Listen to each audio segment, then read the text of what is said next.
tikiti bvu misoro yenyaya tuchete right dzichanyengetesa nyika yeZimbabwe. Icho kwadi muri yeZimbabwe murume baba vane mushe vakaramba mukadzi vakaonekwa vachibata dhadha munhu asati afa. Zvadaro baba pati murume uyu ari panga setauri motokari yakuda kutengeswa akakwanisa kubuka bazi kuti izvo ndiri kuzviziva kuti muda kutengesa mota kuti ndirapo inini but maonero andiri kuita ngirozi yangu nevari pasi vangu vari kundiudza nyiro zvikaita sei mungatopesa akanzwa nyaya unosvika kudzurira chinhu angofamba akanzwa nyaya usvika kudzurira chinhu uyo kuomesa musoro uyu akatotora mota dzinokwana 2 imwe shopu akatoisa mwana wake musikana akaroorwa akadzoka kubva kumurume zvikanzi ndiwo mava kushandiramo ndini baba. Okay, amai vasegona kutipikisa unda sei mukoma KB murume akarwara achirwara zvekuti ari kuzonzi ndo zvakakonzeresa ndo pakataura kuti aiwa pamota idzi mukoma KB angatotengesa dzimwe mbiri dzakatsvakwa mota mukoma KB kutaura kwandita musi weThursday last week imwe yacho yakanotorwa kutaura kwandiri kuita munhu akataura shoko rekuti zvinhu zviri kukupedzai inhaka yemufi yamakadya musina kutenderwa akabva ataura kuti kana zvinge dzauya zvakare motokari idzi ndinofanira kuti ndiuye ipapo ndikusanganisa iwewe nehama yako nekuda kwehama dzawakaita pamugweche iyoyo chamuchagovana nekutora ipfungwa nekubatsira pavana ava nokuti vana venyu nokuti ini ndiri hama yenyu chete zero savari ikoko ega ndingoteka kwauriko paka Eastview chiri kuti kudini paEastview muri yeZimbabwe tinoramba tichidzoka nemaupdates enyaya dzimwe dzatinenge tamboita dzamunenge muchibvunza dziya kuti bosho nyaya iya yamakambouya yakasiyira papi nevanenge vane nyaya dzatinenge tinadzo tikadziita tinozodziteverawo zvakare kuti tinzoti dzaapapi. Ndakataura nyaya muri yeZimbabwe yemuHarare yekuEastview yemurandakadzi nemurume wake vakaita vana matwinzi 1 akashayika 1 afa kudaro vehukama vakauya vepedyo vakauya nenyaya yekuti vanotiwo vanavo vanga vari vana vadiki ndizvozvo havakwanisi kuitirwa rufu rinounganidza vanhu asi hama dzepedyo dzinouya nehupfu dzinouya nemapoto dzinouya nemapleti kuti zvavari kuita zvechizvo vabatsira chinhu chinhu chinoratidza kuti vanhu makabatana vanhu makaungana. Nyaya yandiri kutaura yane 3 years yaitika amai vanochema vachiti izvo ndakasvika panguva yekuzokandirana mashoko nemumwe mukadzi akauya kuzochema pamba pedu mushure mekunge ndafirwa asi mukadzi uyu hatina ukama pamba pedu asi tina ukama wekuti tinogara tese tagara tese kudaro vakatara kuniti ivo muri vanhu vakasara muri vanhu vasina chinhu makadhakwa zviya zvekutokanidza asi vakabva vaisa shoko rekuti izvo ndiri kukumbira kuti imi pandakauya panhamo pamba penyu nepoto yangu ndakauya nayo yakanaka asi poto iyi yakabva yafira pamba penyu ndiri kuda poto yangu ndidzoserei poto yangu. Ava amai vakaenda panhamo yamai vanga vafirwa nemwana vakakumbirwa poto reka kuti vakangoendesa poto vega vakangoenda vega vanotiwo akangoya nepoto yavo vega nokuti panhamo muvakidzani. Okay, zvadaro mukoma KB pakunetsana ndo pavakazotaura nyaya yekuti ndiri kuda ndikuda poto yangu. Zvadaro vakanzi vanoti iwo ndakanzi kana mukada zvekutamba neni manji panosvika nyoka ivo vanoti nyoka yakabva svika nguva iyoyo. Vadaro vakazosvika pakutoendesana vanhu ava kune vamwe chairman vari munzvimbo mutungamiriri ndobva vaenda ikoko vaenda vanoti chairman vakati ndichauya ikoko kuzogadzirisana endai munogara zvakanaka ishoko remunhu mukuru ndizvozvo endai munogara zvakanaka ndichauya ikoko zvisinei kuti date ndire musi wechingani asi ndichaita sei ndichauya. mashoko evanhu kwaro akasimba chero kaita next year endai munogara zvakanaka. Nhasi vandibata vanhu vane mwana akafa vanoti ndakanzi izvo munofanira kuti mundipe poto yangu mukandipa poto yangu muone kuti mwana wenyu hamukiri. Hey. Apo ndo pane shoko rese rakavaremera Right. vanoti upenyu hwavo vanoziva kuti hakuna munhu wavakanzwa kuti anogona kumutsa munhu asi seshoko rakataurwa ini mwana wangu ane 3 years handizivi kuti kana achamuswa achamuka ari mudikiri wande 3 years uye zvachamuka here. Saka ivo nhasi vanoti ivo ndatenga poto posho ndakuda kuendesa poto iya ndonodzosera poto ndovabvunza kuti nzira yamuda kuendesa nayo poto ndeipi svikanzi muridzi wepoto tinomuziva sokureva kwakuti anoda poto toda kunomupa poto nhasi ndichibva ndati woinini pakutanga makambogadziriswa nenzira ipi zvikanzi ndikaenda kwachairman kuti indika kwachairman musvika nepoto muchiri chairman nyaya yamakati moda kugadzirisa iyai anti munhu akadando zvakati saka ndatenga poto muperekedzwa zvekunosiya poto saka ivo vari kuti nhasi ndichatsvaga vakuru tauda kuendesa poto. So tiri kumirira kunzwa kuti pachaenda poto shoko rakataurika marimwe zuro, shoko rakataurika kusora zuro, shoko rakataurika nezuro rekunzi kana mandipa poto yangu muone kuti mwana wenyu hamukere tizoudzwawo kuti chichaitika. Asi shoko randiva naro ndanzi ndizise mhuri yeZimbabwe kuti poto iyayi ndatenga. Mhuri yeZimbabwe pakachinjana mashoko apa pakati pevakadzi vaviri wokufirwa neuyu akaendesa poto pamariro. Kusvikira anzi uyu wokufirwa kana mukadzosera poto yangu mwana wenyu muchamuona. Saka poto yatengwa. Baba Isabel makambobvunza here kuti poto iyi yanetsa iyi yanga iri poto yerudzi? Ipoto mamedium size boto dzinongobikirwa yenge isiri nhamo inoungana vanhu vakawanda. Okay. Zviya zvekungoti munogona kunge muripo 3-4 pamba mubikira kana kuti poto iyo pairi kuuya kuzobatsira pamusoro pedzimwe poto dzagara dziripo. Exactly. Haisi kuti ndo iri kubikirwa yakamirira vanhu. Kwagara kune dzimwe poto. Ndauyawo kuti ndikuzivise kuti ndiri mumwe anobatsira sehama. Ndauyawo neyangu kana plate. Haisi kuine cross inoshamisira. Ende kufa kwayo nguva yese kunonza kuna kutaurika kwazotaurika kuti munozviziva here kuti poto iyi yakafira panhamo yenyu. Ende poto yacho ichiripo. Poto ichiripo. Okay, rega tinzwe kuti vedare vanoti kudini kuti mwana achamuka here kana kuti mashoko ekutsamwisana kana akatadza kumuka chichaitika. Amai vekufirwa nemwana avo ngavaendese poto iyo, right? Mukuti mwana achamuka kubva kupiko ngavangoenda kwagogo Chihoro nemashoko avakataura ekuti vanomutsaka mwana muti. Ndo zvatataura baba Isabel kuti kana mwana akatadza kumuka poto yatengwa yadzoserwa chichaitika. Mawani unofanira kuzadzisa zvawakataura. Yes. Ende kureva kuti kana uchiti mwana achamuka zvinoreva kuti ndiwakaita sei? Wakamuuraya. Zimbabwe murume akaita mhuri yake nemukadzi wake. Aita mhuri yake nemukadzi wake pakutanga yakambobuda nyaya yekuti nemukadzi vakasiyana mukadzi achibva aenda. Asara pamba pakutanga akambobatwa nemadhakisi kubata madhadha maviri kumapinza momba ndokuzobanika kuti no zvipfuwo izvi ari kuzvitora kuzvita vakadzi. Nyaya yakatomboenda kwaSabhuku ikataurwa ndobva yadzoka. Iko zvinozvo azobata imbwa. Abata imbwa yaendeswa kwaSabhuku kusvikira kwamambo. Mambo akashevedzera kuti zvimwe ndingazobhadharisa hangu nedzimwe zvinobhadharwa asi zvakuda kumapurisa. Sono zviri kutaura kuni kwati akabva atorwa ndokuendeswa mabhesi emapurisa. Mabhesi achiti zvo vakumuendesa kwacho kumusorosoro aine mhosva yokubata zvipfuwo zvake. Zvipfuwo zvaari kubata izvi asi zvemanext door asi zvevanhu ndezvake zvaanobata upinda nazvo mubedroom obva zviita madzimai. Baba utori nemhuri.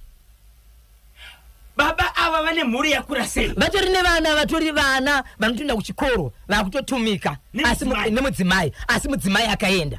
So vanhu havachazivi kuti pakuenda kwomudzimai inyaya kuti mukadzi angaona izvi here kana kuti ivo vakaona sokuti zvipfuwo izvi zvakatokosha kudarika mudzimai wavo. Papa Isabel tiri kudaka V11 ndiani akawaona kababa ava vachishina vakatobatwa nevanhu munzvimbo pekutanga vakaenda vakatongwa vakatobhadhara vakatobvuma mhosva pekutanga vakatobhadhara akandike chituru zvikanzi hatichakwanisi kuitonga nyaya iyi taakuda mapurisa ndobvaendeswa kumapurisa. Mati vari kubata madhadha nembwa zvepamba pavo. Makamboita tsvakurudzo yokuti sei mudzimai akazoenda? No, ipapo manje ndo pari kunetsa kuti vakawanda vakutobuda pachena kuti no vamwe vaigara pasi nemudzimai uyu. No, imba kada kuchinoedza vakadzi vakawanda mukoma KB vane kuvanza kwavanoita nenyaya kuti vanenge vachida dzimba. Unogona kusangana naye akazvimba dama iri achikudza kuti ndiri kunzwa zino achikamira achikudzai kuti nezo ndakatsika zvakaipa zuro rakatorerwa pasi zino rekutera achitori chibhakira chakatomurova asi anomuka achizama kuvakiridza. So vanhu vatoziva kuti mukadzi uyu vanhu vaizama kuti ungasiya vanongada sei vakatora kuti dzimwe dzenguva ndeimwe yedzimwe nyaya dzaakatiza pamba kuti inini handingaparikwa handingaende pabarika kutora vadhadha kumaita mainini kutora imbwa waita mainini ndiri maiguru kuchinjanisa nezvipfuwo.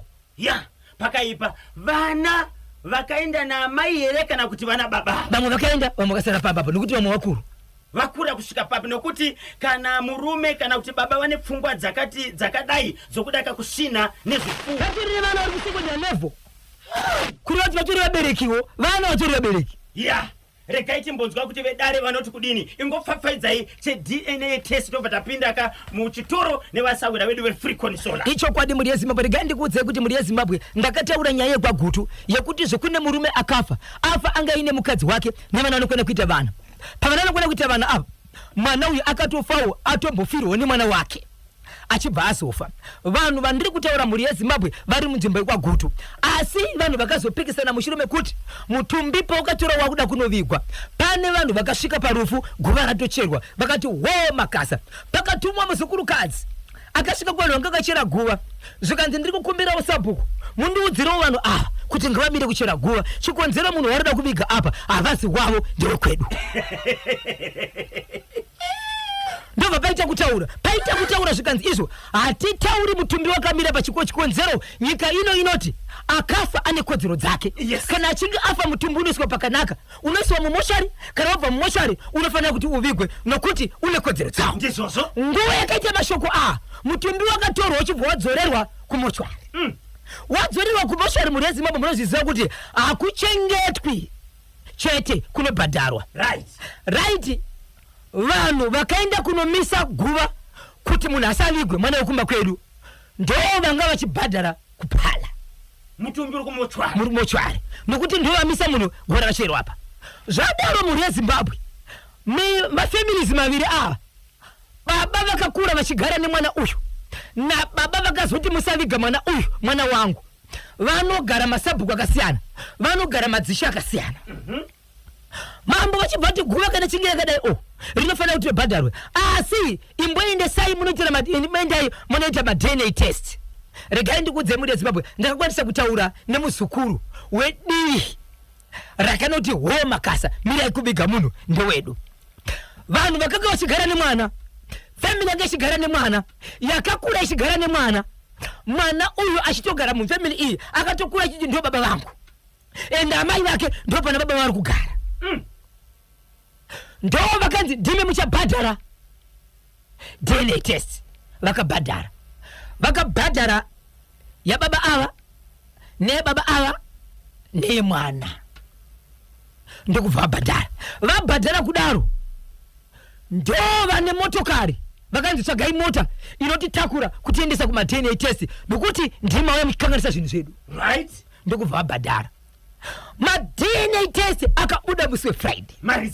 Ma-results abuda kudaro vakagara vachigara nemwana vakatiwo zvakare munotitakura ka tichagirei mota ende isusu hatifambe nemota yamunofamba nayo. Munotitsvagirawo mota yedu yatinofamba nayo tichienda. Right. Zvadaro mukoma KB vanhu vanouya nemaresults vakati tiri kuya magutu kuzokuratidzai maresults enyu togara. Iye vanhu vakanga vachigara nemwana vakati isusu hatiratidzirwe maresults edu kunoko, toda kuenda muofisi macho munobva vacho vanoita zvema-DNA test paofisi pavo ndo patinoda. Titsvagirei mota tiende mumasvingo mudhorobha mune ofisi yavo. Ndokubva vatsvagirwa mota, ndokubva vatakurwa kuenda imomo. Vasvika imomo zvakare vachiona nezvema-DNA test vakati varamba kungoti ikoko ma-DNA test maresults aburitswa ikoko kureva kuti pane kusawirirana, pane noise. Hatisi kuzokwanisa kuzokupai maresults zvakare pasina police. Chiratidzo chokuti hamisi kuwirirana. Ngavatsvake chii? Mapurisa. Asi ndinotenda muri yeZimbabwe mapurisa vasati vauya vakabva vapinda muroom mavanokwanisa kuza tinogara nzitaura kuti kana kuri kwamukoma Tinashe vane kachirungu kavanotaura kekuratidza kuti takukupai maresults panozobuda pa 0. Right. Achibva abuda ipapo ndinoimba hama dzaamai vemwanakomana uyu dzakange dziriko, hama dzababa vakakura vachigara nemwana dzange dziripo, hama kana kuti baba nehama dzavo vanoti ivo mwana ndewavo asi vakanomisa guva vakakura zvakare vasingachengete mwana uyu vakange varipo. Ndokubva zvaitwa muri yeZimbabwe maresults akabuda achiti baba vakaenda kunomisa guva kuti ho mirai kuchera varuda kuvigamana uyu hazi wavo mwana ndewedu ndo vakabuda vaine chimuti chokuti pamaresults ndo varidzive mwana.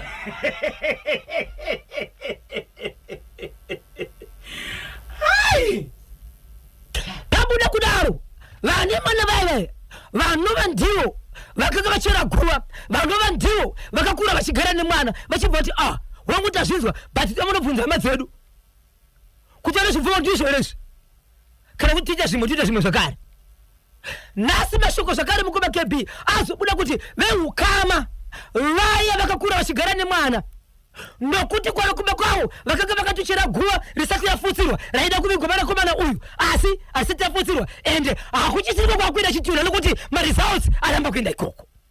Saka mufi akutoenda kunovigirwa kuna baba vanyohana. Izvezvi kutaura kuno kwatiri kuita kunoko motokari dzakatonanga kunotora mutumbi mumochwari vachibva vaenda kwamambo zvikanzi mambo tisati taviga munhu uyu tiri kukumbira kuti vanhu ava vaone kuti guva rinofutsirwa seiri nokuti ndakatikwanisa kuviga guva. Veguva iri vakati kwete hatina basa neguva iri ndimaida kuviga mwana wedu muguva renyu onai kuti guva iroro muchariviga sei kana kuti munobvunza mukadzi wenyu kuti akazvifambisa sei kuenda nemwana wedu kusiri kwake. So mapurisa vatozopa goya kuti kuvanhu ava kuti hongu ndovane burial order ndovane matsamba ekuviga munhu vanofanira kuti vakupei kana vaine zvavanozoda muchazozvitaura asi mwana aita sei avigwa mashoko obvious ariko vamwe vanotitisira kuti ndichengeteka ari mwana wedu muchati kudii asi mashoko anoti iwo izvezvi vekusaiti kwakawina madenate maresults vari kuti taakutumira shoko kuna amai vemwana akafa uyu kuti tiri kukumbira kuti muuyewo kunhamo taakuviga mwana wenyu. chekwaguti icho muri yezimbabwe regaika pari zvino timbopinda muchitoro nevasawira wedu wefree consola tinzwe kuti vakatibatireiko nhasi. Muri kunzwa meseji amai vepoto avo vakatadza kudya mwana ave kuvanetsa manje ndosaka vari kutaurisa ndinonzi tato pachiweshe panzvimbo. Yes ndokwayave kwanzi naconstable forage zvimwe zvacho zvakuremera dzinza kwanzi zvimwe hatichazinzwisisi kuti chii chakumboitika nokuti zvimwe zvino isekreti yevanhu asi vanongoirikana vabuda pachena vega. Ko munyaradzi akavigwa here nhaye mukoma kanyemba nabhosho? Munyaradzi asati avigwa patakasiyirepo paindipapa arimo mumochari kukwekwe izvozvi kutaura kunde kwatiri kuita. Ko amai vaya vekugweru kana ndisingakanganise vemukwasha nemwana wavo right vakambozomira ipo paya nyaya yekuti imise kumapurisa hatinazoudzwa kuti yanise kumapurisa vandiyamira sei tichanzwa rege tiidzokere mukoma gebe tivabvunze mwana wacho ndine mukana kutaura naye kuti zvakazomira sei uyezve achiri pamurume wake here. Rege timbonzwa pane here yepagutu yatumirwa panapa chepagutu icho chema-DNA test tongoverenga ichocho then hanguva dzedu dzafamba ndiri kuona panapa nyaya yepoto yakonzeresa iyo mwana akamuka mwana akasamuka ngavasungwe poto yavapo ndinonzi shaba ndiri pabudiro 5B zvakaita zvaonekwa zvavakataura ndizvatamirira mwana akasamuka ngavasungwe poto yavepo 5 minutes to 12 baba Isabel vanenge vachida kukubatai munobatika sei ichokwadi muri yeZimbabwe vanenge vachida kuti bata muri yeZimbabwe munotibata panhamba dzedu inhamba dzisina chipomerwa ndati inhamba dzisina chipomerwa mamukasiko zvenyu vanoshedzera kuti bosi Chineke imhofela mhofu yemukono vanenge varipo zvavo paSouth Park vakabata chimuti kwanza richisiya nditika vamukasiko Honorable Andrew Makamadzi pamwe chena Honorable Martin Matinyanya vanenge vakabata chimuti kwanza richisiya vamukasiko Honorable Maximo Njanji vari pa inoti Mazowe Central vakabata chimuti kwanza richisiye. Namba dzangu dzekufona muri yeZimbabwe inhamba dzinoti 0771 545 025 0771 545 025 ndedzimwe dzinoti 0736 263536 0736 263536 ndapota musabipa sa Peter Zulu rikiti bo maita basa Zimbabwe tinotenda tinodzoka zvakare mangwana 9 o'clock kunobata 12 o'clock the hottest mid morning show in Zimbabwe pa National FM radio. Yes, ndabvunza kuti